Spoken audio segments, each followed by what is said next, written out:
Hello again. Today we're taking a look at Marvel Studios' new film, Captain America: New World Order. I'm kidding.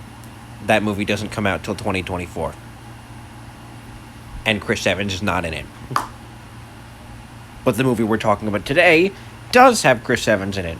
Now, give me a minute to edit this properly, and I'll be back in a second. Alright, it has been a second. Well, for me, it's been several minutes, but you get the idea.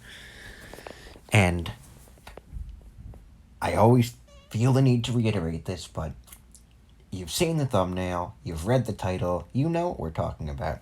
And you know we are late as all hell, like we always are. And this time we are looking at Pixar's latest film, and probably the one I've been most interested in since 2010, since everything they've put out prior to then hasn't been that great. Now, everything in between 2010 and 2022 hasn't been that great, but this Lightyear, which I have yet to mention the title in the video till then, was actually surprisingly really good. A lot of people will try to shoot me for this opinion because people seem to hate it for admittedly understandable reasons and diverging from the cult classic TV show Buzz Lightyear of Star Command, which also a great show. But that show is not what we're talking about due to the fact that it is 22 years old, and we're talking about a movie that is a month and a half old, which is still old by this series' standards, but also this series has no standards, so let's just get into it. I may or may not have bought more merchandise for this movie than I'd like to admit, including but not limited to a Lego set, an action figure, and a poster. But, you know, this movie is also literally what 6-year-old me had waited years for.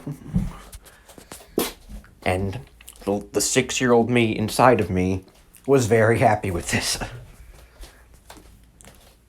First of all, the story made sense,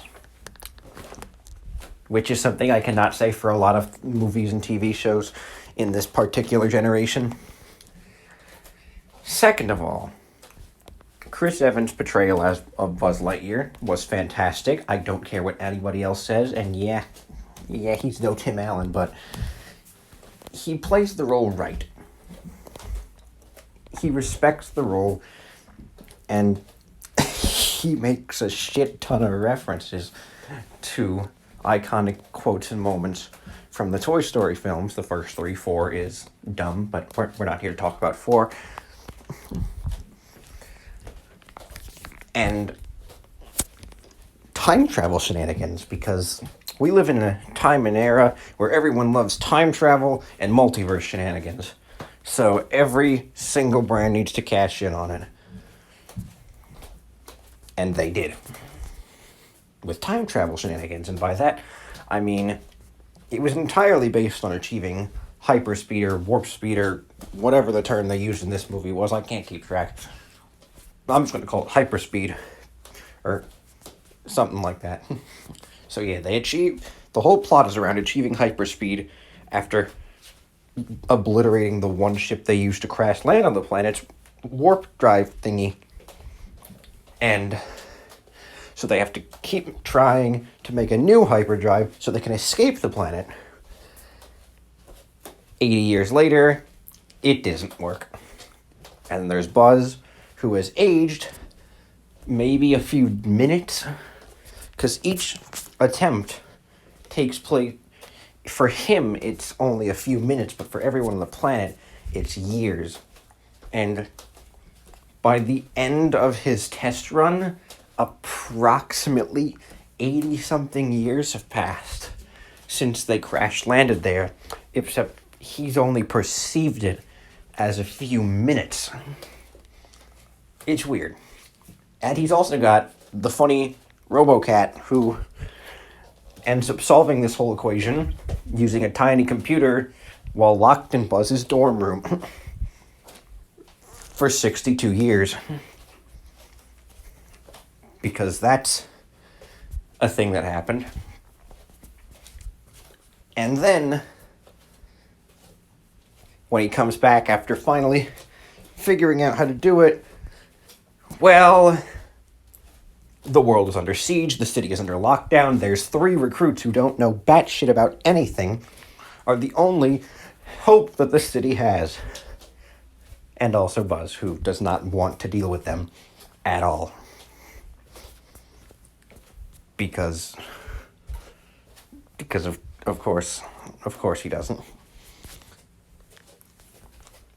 And so basically, Buzz, the funny robot cat, and the 3 recruit people, including but not limited to Taika Waititi, have to destroy the big spaceship. But then when they get to the big spaceship, and by get to I mean Buzz gets kidnapped by Zurg, then we find out, here's our big dumb plot twist that nobody asked for that also ruins kind of everything about Zurg. He's a time-displaced version of Buzz, who wants to restore everything to the way he wanted it to turn out. Why? Why did it have to be this way? Come on, Pixar, you were holding it up strong for most of the film. Why did you have to do this?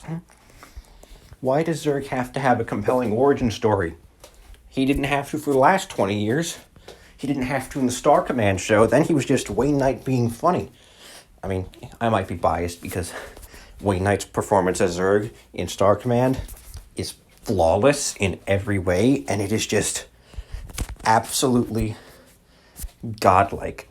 So, there was no real way they were beating this, but if they stopped trying to give him an origin story, it would have worked so much better in the 3rd act.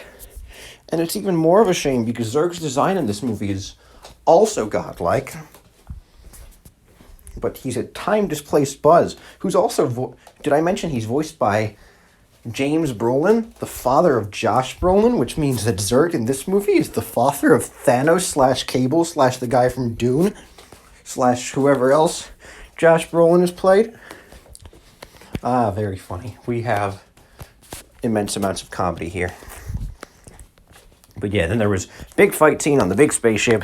They blow up the big spaceship. Then Zurg tries to steal the hypercore thingy from Buzz's ship as he's escaping, while the other ship is about to crash.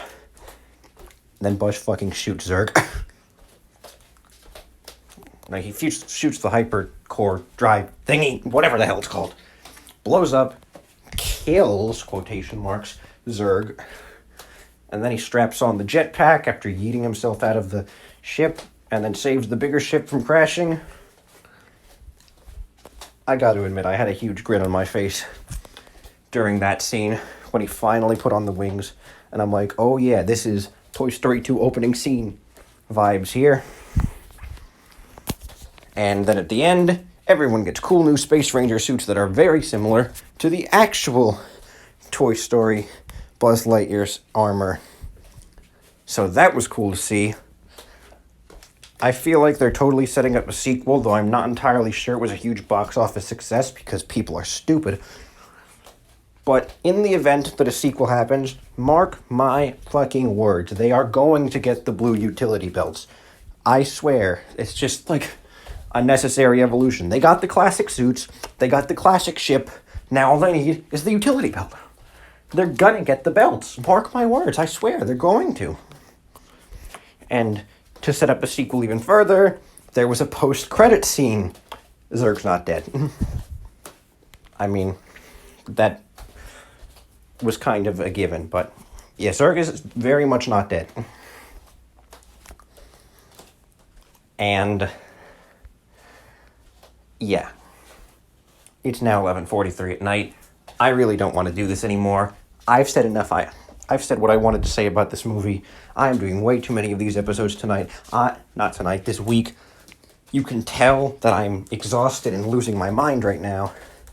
I'm going to lose my mind more if I don't stop. So, yeah, that's all I really have to say about it, since everything I wanted to say about it I said on Discord when the movie came out. Well, the week after it came out when I went to see it. But you get the point. The point is, I don't want to be here anymore. You got what you clicked on for. And now I'm going to upload this and go to bed. Goodbye.